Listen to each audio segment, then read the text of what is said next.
อ่านี่ปลา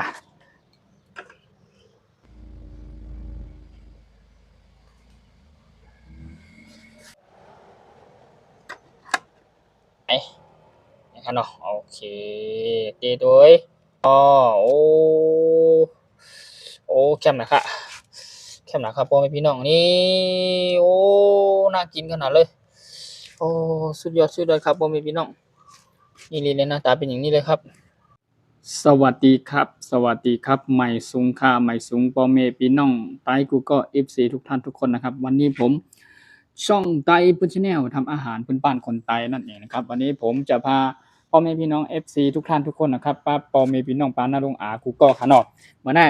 ข้าวก็ดีปลามาเฮ็ดเนื้อหมูจอกใส่ไข่นะครับเนาะมีผักกุ่นจ้อนเนี่ยครับก็ดีป้ามาตัวว่ามีอีหังพองเนี่ยครับเนาะมีผักกุ่นจ้อนเนี่ยขนาดในบนห้องผักกุ่นจ้อนขนาดเป็นผักปรุงนั่นเองนะครับแล้วก็มีทางหมูเนี่ยจะเป็นหมูไม่ใช่หมูสามชั้นนะครับเป็นหมูสามชั้นไม่ใช่ครับเป็นเนื้อล้วนๆแล้วก็เนื้อสันคอแล้วก็มาหั่นเป็นชิ้นเรียบร้อยนะครับชิ้นเล็กๆนะครับแล้วก็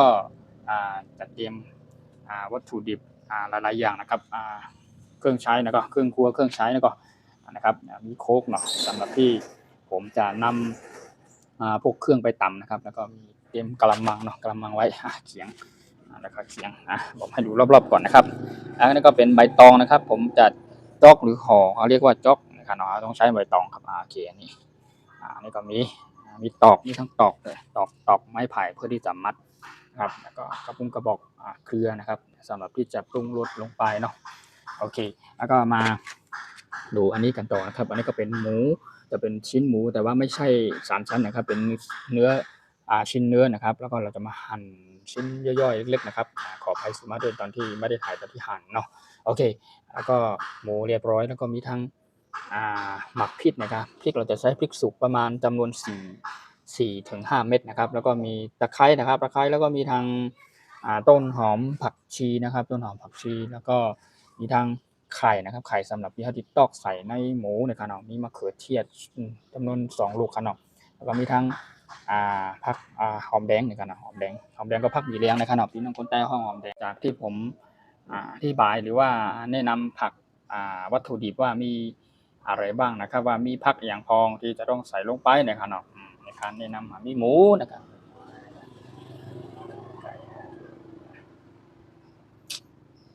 โอเคจากนั้นผมก็จะพาพ่อแม่พี่น้อง FC นะครับทุกท่านทุกคนนะครับไปทำกับข้าวเมนูพื้นบ้านคนไทยกันนั่นนะครับโอเคกับข้าวเมนูพื้นบ้านคนไทยเนาะเมนูพื้นบ้านคนไทยครับนี่นะครับนี่ครับกับข้าวเมนูพื้นบ้านคนไทยนะครับนี่ครับ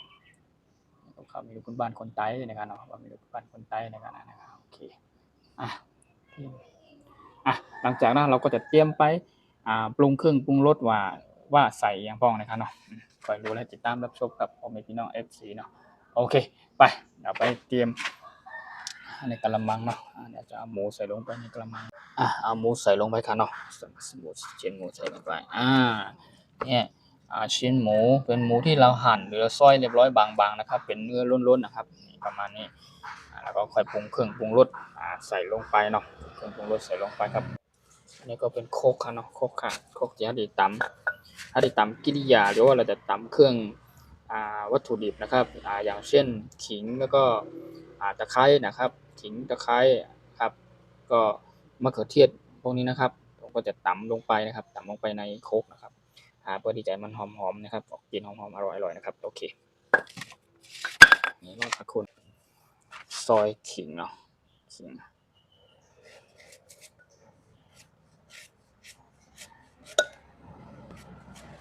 ซอยขิงใส่ลงไปขนาดขิงเนี่ยครับต้องใส่น้ำเนี่ยก็ไม่ต้องเสียดายใส่เยอะๆมันจะได้หอมนะครับอันนี้ก็เป็นหลักสูตรเมนูพื้นบ้านพี่น้องคนใต้เขาเนี่ยครับเนาะทำกับข้าวกับปลานะครับเนาะมันมาทำจ๊อกหมู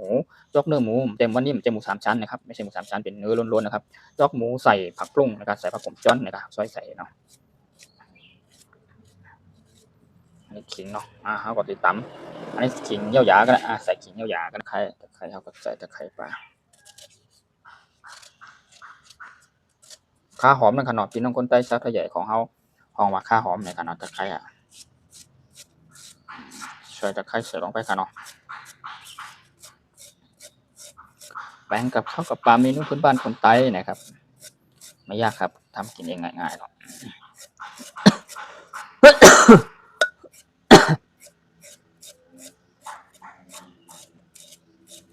ค่อนข้างจะใช้เวลาหน่อยเนาะทำกับข้าวแต่ละอย่างครับ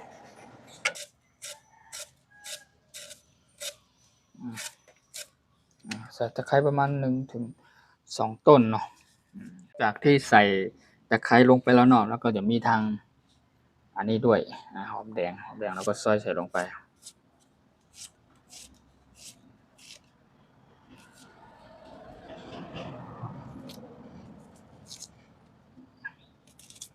ทุกอย่างเราจะตำให้มัน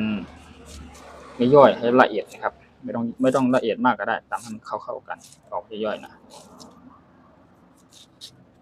โอเคหลังจากนั้นก็ผมจะปรุงเครื่องปรุงรสก่อนนะครับปรุงรสก่อนว่าใส่อะไรลงไปบ้างนะครับเอาเป็นว่าตำนี่ให้มันละเอียดก่อนตำให้ละเอียดเรียบร้อยนะครับหลังจากผมตำละเอียดเรียบร้อยปุ๊บผมก็จะนำพวกเครื่องที่ผมตำเสร็จเรียบร้อยนะครับผมก็จะนำกลับไปตำเสร็จเรียบร้อยนำกลับไปใส่ในหมูนะหมูเนี่ยชิ้นหมูที่เราหั่นหรือซอยเรียบร้อยนะครับโอเคเดี๋ยวรอสักตำเลย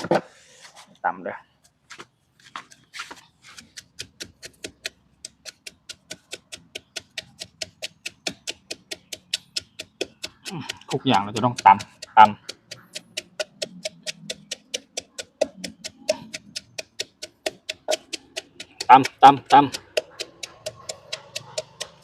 มันย่อยๆนะประมาณนี้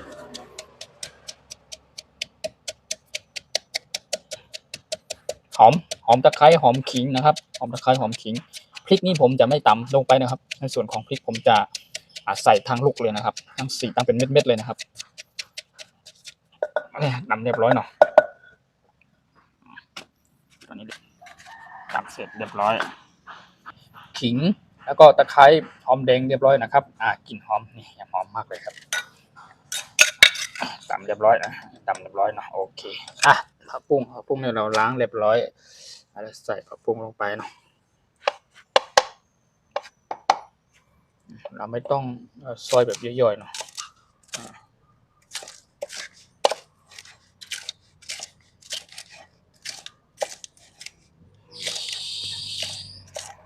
แล้วก็ซอยผักบุ้งใส่ลงไปเรียกว่าเมนูเนื้อหมู1ใส่ผักบุ้งจ้อนเนี่ยครับเนาะชิ้นหมู1ใส่ไข่แล้วใส่ยอดผักบุ้งด้วยนะครับผักบุ้งซอยโอเคอันนี้ก็เราจะใส่ลงไปในหมูนะครับโอเคเรียบร้อยหมูซอยเรียบร้อยแล้วก็ใส่ผักบุ้งลงไปเนาะผักบุ้งใส่ลงไปใส่ผักบุ้งลงไปครับโอเคหลังจากที่ใส่ผักบุ้งหรือว่าผักกุ่มจ้อนใส่ลงไปเย้านะครับเนาะใส่ลงไปแล้วเราก็จะเอานำหอมแดงนะครับตะไคร้ขิงที่เราตำเมื่อกี้นะครับเราจะใส่ลงไปจมหลังค่ะเนาะนะครับที่เอาอันนี้ใส่ลงไปค่ะเนาะลงไป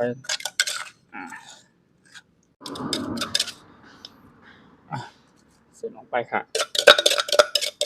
อันนี้เป็นตะไคร้แล้วก็ขิงแล้วก็มีหอมแดงตำโอเคหลังจากที่ใส่ผักบุ้งนะครับผักบุ้งซอยขิงแล้วก็มีตะไคร้หอมแดงนะครับตำเรียบร้อยแล้วใส่ลงไปเรียบร้อยแล้วครับก็จะมีมะเขือเทศนะครับมะเขือเทศใส่ลงไปซอยมะเขือเทศเราไม่ต้องตำเราซอยครับซอยใส่ลงไปก็ซอยมะเขือเทศใช้จำนวน1 ถึง 2 ลูกเนาะโอเค2 ลูกครับมะเขือเทศค่ะเนาะมะเขือเทศ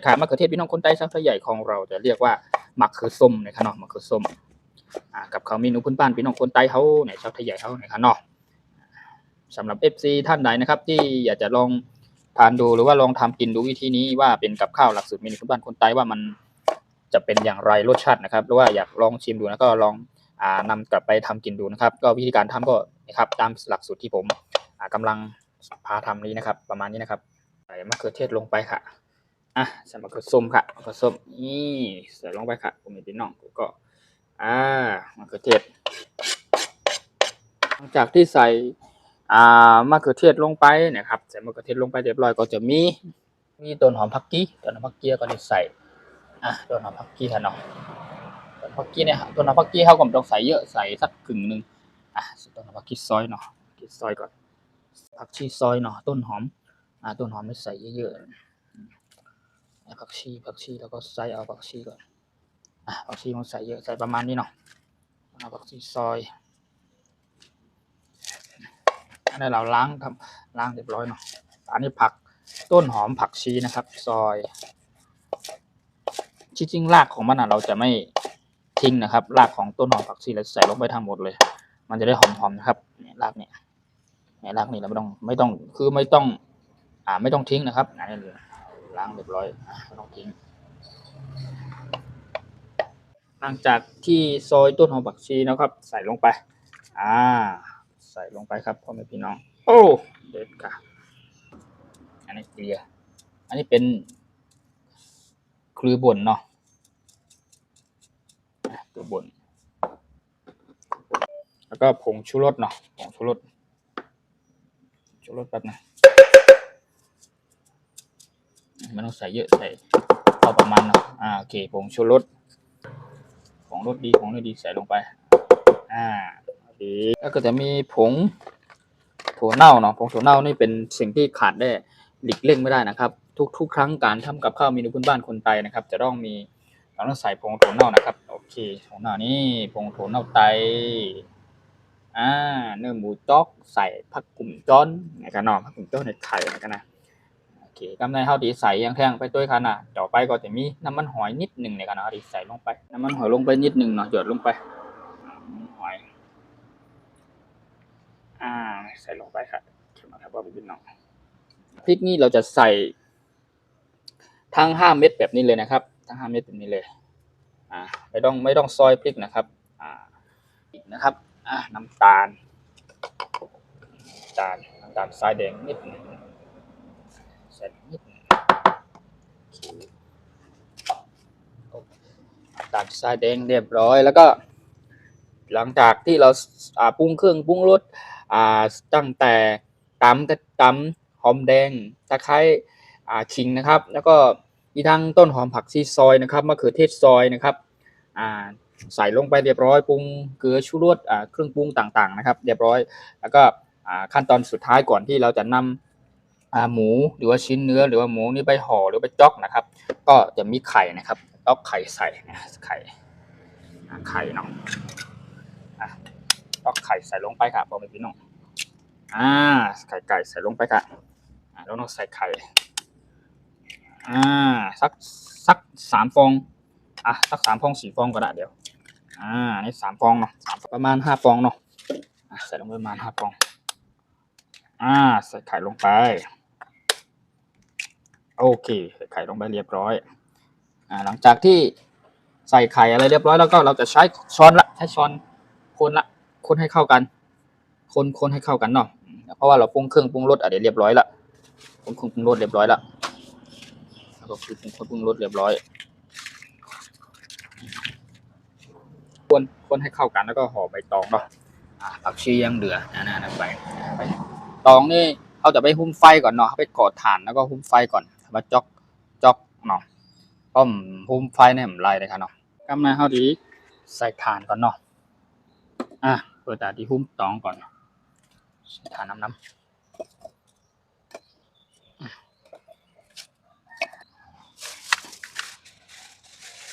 เราจะใช้เตาถ่านเราจะไม่ใช้แก๊สนะครับใช้เตาถ่านนะครับมันจะได้หอมอร่อยนะครับ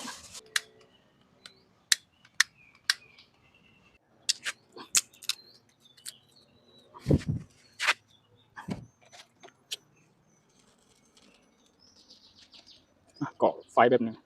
หุ้มใบตองก่อนเนาะเอาใบตองมาหุ้มก่อนใบตองนะหุ้มใบตองนะให้สุกเนาะให้สุกทำไมถึงเราต้องเอามาย่างบนเตาหรือไฟแบบนี้นะครับเพราะว่าเพื่อที่จะไม่ให้ใบตองนี่มันแตก ในขณะที่เรากำลังจะนำไปห่อหรือไปจ๊อกหมูนั่นเองนะครับแต่ไม่ต้องแตกนะครับห่อแล้วมันจะได้ห่อง่ายสะดวกขึ้นนะครับง่ายขึ้นนะครับเนาะแล้วก็หุ้มให้ใหม่ๆให้ตายจ๊อกใหม่ๆตายครับเนาะหุ้มให้ใหม่ๆกุดเก่งกุดตั้งโอเคใบเนาะหุ้มหลายๆใบนะ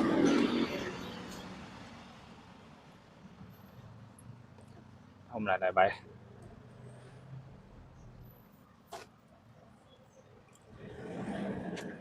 มันฮ้อน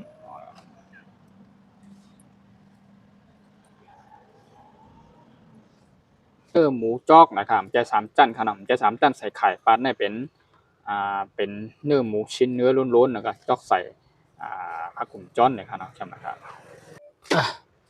ใบตองให้เขาหุ้มหลายๆอันเนาะโอเคได้หลายอันเลยโอเคหลังจากที่เขาหุ้มใบตองหรือว่าเอาใบตองมาย่างให้มันสุกเรียบร้อยนะครับแล้วก็จะนำไปห่อหรือไปจ๊อกนะครับเนาะเนื้อหมูกันเนาะโอเคไปเอาไปจ๊อกกันต่อใบตองเรียบร้อยตองหุ้มเรียบร้อยเนาะตอกมัดพร้อมเลยตอกมัดหลังจากที่หุ้มใบตองเรียบร้อยแล้วครับก็ดีมาเตาเลยครับเนาะใช้ช้อนคนให้เข้ากันตั้งไข่ตั้งอันนี้นะเนาะไข่ด้านนั้นอันนี้ปรุงเครื่องปรุงรสเรียบร้อยนะครับนี่ลักษณะประมาณนี้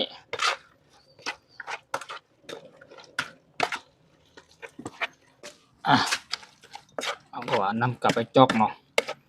รู้สึกว่าจะต้องเติมเกลือนิดหนึ่งเนาะมันน้อยไปเนาะมันจืด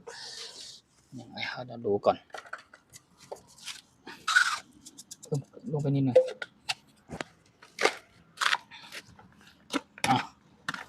อันนั้นก็จะเป็นเนื้อหมูจอกนะครับเนาะเนื้อหมูจอกพี่น้องพื้นบ้านคนใต้เขาเนี่ยครับเนาะนี่ลักษณะประมาณนี้จะไปจอกจะนำหมูนี่ไปจอกละจอกละปรุงเครื่องปรุงรสเรียบร้อยอาจจะจอกว่าอีกได้กี่จอกเนาะจอกไม่ต้องจอกใหญ่มากใบตองใส่สัก2 ชั้นน่าจะพออยู่แค่นี้พอ2 ชั้นเนาะ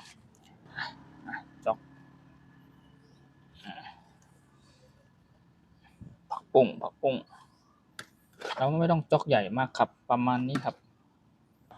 จอกประมาณนี้นะครับจอกประมาณนี้จอกหรือห่อนะพี่น้องเพื่อนบ้านคนใต้เขาจะห้องว่าจอกหรือห่อเนี่ยนะครับเนาะจอกหรือห่อเนี่ยนะครับเขาก็จะจอกประมาณนี้เนาะไม่ต้องจอกใหญ่มากจอกประมาณนี้อาจจะเป็น1อยู่ใช้ตอกมัดครับนี่ครับก็มีพี่น้องใช้ตอกมัดชัก3 รอบก่อนจะได้แน่นๆก็จะเป็นเนื้อหมูจอกนะครับเนาะจอกประมาณนี้ครับจอกประมาณนี้ไม่ต้องจอกใหญ่มากนะครับโอเคจอกประมาณนี้โอเคจอกที่2ครับก็มีพี่น้องจอกที่2เขาก็ต้องจอกใหญ่จอกให้พอประมาณเนาะจะได้กี่จอกคอยดูก่อนจอกนะเนื้อหมูจอกขาก็มีพี่น้องจอกขาสุดยอดสุดยอดเข้มอันนี้เป็นจ็อกที่2แล้วนะครับจ็อกที่2แล้ววิธีการจ็อกก็ประมาณนี้เนื้อหมูจ็อกขาพอมีพี่น้องเนื้อหมูจ็อกขา2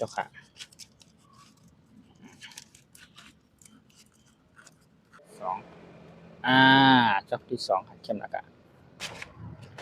3จ็อกให้กี่จ็อกละจ็อกแบบนี้เลยจอกใหญ่ๆนิดนึงนี่ปรับปรุงโอเคจอกที่3กันเนาะ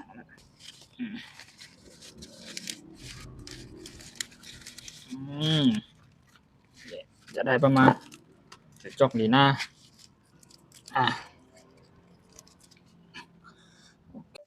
3 จอกค่ะเนาะ3 จอกละได้3 จอกค่ะ4 จอกค่ะพวกพี่น้องลงไปเยอะๆจอกนี่เอาจอกใหญ่ๆเลยจอกนี่จอกใหญ่ๆทีเดียวไปเลย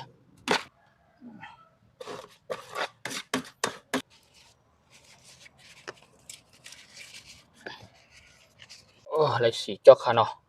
อะไรสีจอกตอนนี้ก็จอกเรียบร้อยแล้วเนาะได้สีจอกค่ะเนาะได้สีจอกเรียบร้อย4ห่อ1 2 3 4นะครับได้สี่หลังจากนั้นผมก็จะนำจอกหมูหรือชิ้นหมูที่ทำนี่ครับจะนำกลับไปนึ่งในหม้อนะครับให้จอกจอก1จอก2จอก3จอก4จอกเนาะได้4จอกค่ะบ่มีพี่น้องได้4จอกค่ะ4จอกเขี้ยมนะคะใน4จอกใน4จอกเป็นลักษณะประมาณเนี้ยโอเคน้ำใส่ลงไปในหม้อ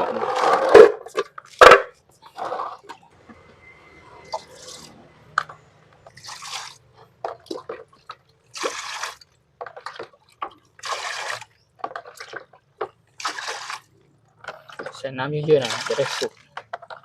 นกหม้อไปตั้งก่อนนี่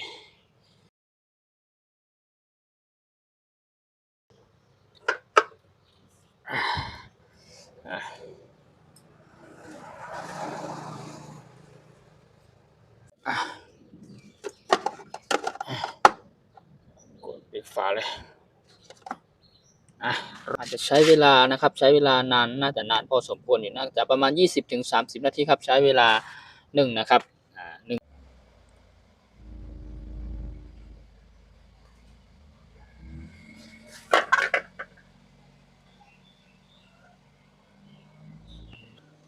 ใจเย็นๆเนาะ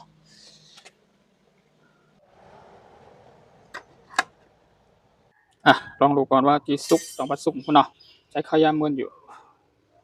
โอ้สุดยอดสุดยอด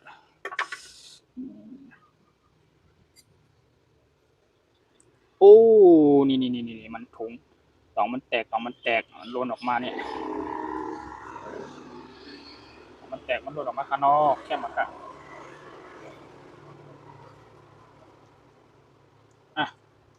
แล้วก็ใช้เวลาไปแล้วประมาณ20 นาทีเนาะสักครึ่งชั่วโมงเนาะสักครึ่งชั่วโมง30 นาทีนะครับโอเค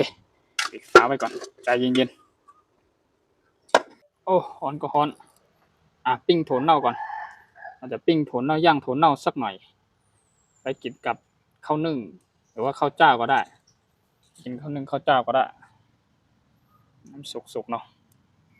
โถนเน่าปิ้งครับโถนเน่าปิ้งพื้นบ้านคนใต้ครับโอ้หอมอร่อยสุดยอด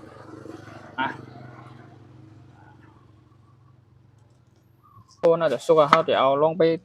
แกะดูก่อนเอาไปเตะดูก่อนนะครับว่าสุกเรียบร้อยยังน่าจะสุกแล้วเอาจอกไหนดีว่าเอาจอกนี้ก็แล้วกันเอาจอกนี้ก็แล้วกันเนาะโอ้ลองดูก่อนเนาะเตะดูก่อนโอ้นี่จอกเลยเนาะลองเตะจอกเลยมันเป็นน่ากินขนาดไหนนะครับเนาะโอเคเตะโดยมันสุกเรียบร้อยเขาก็เอาไปนำไปกินเนาะโอ้แคมนะครับพ่อแม่พี่น้องนี่โอ้น่ากินขนาดเลยโอ้สุดยอดครับพ่อแม่พี่น้อง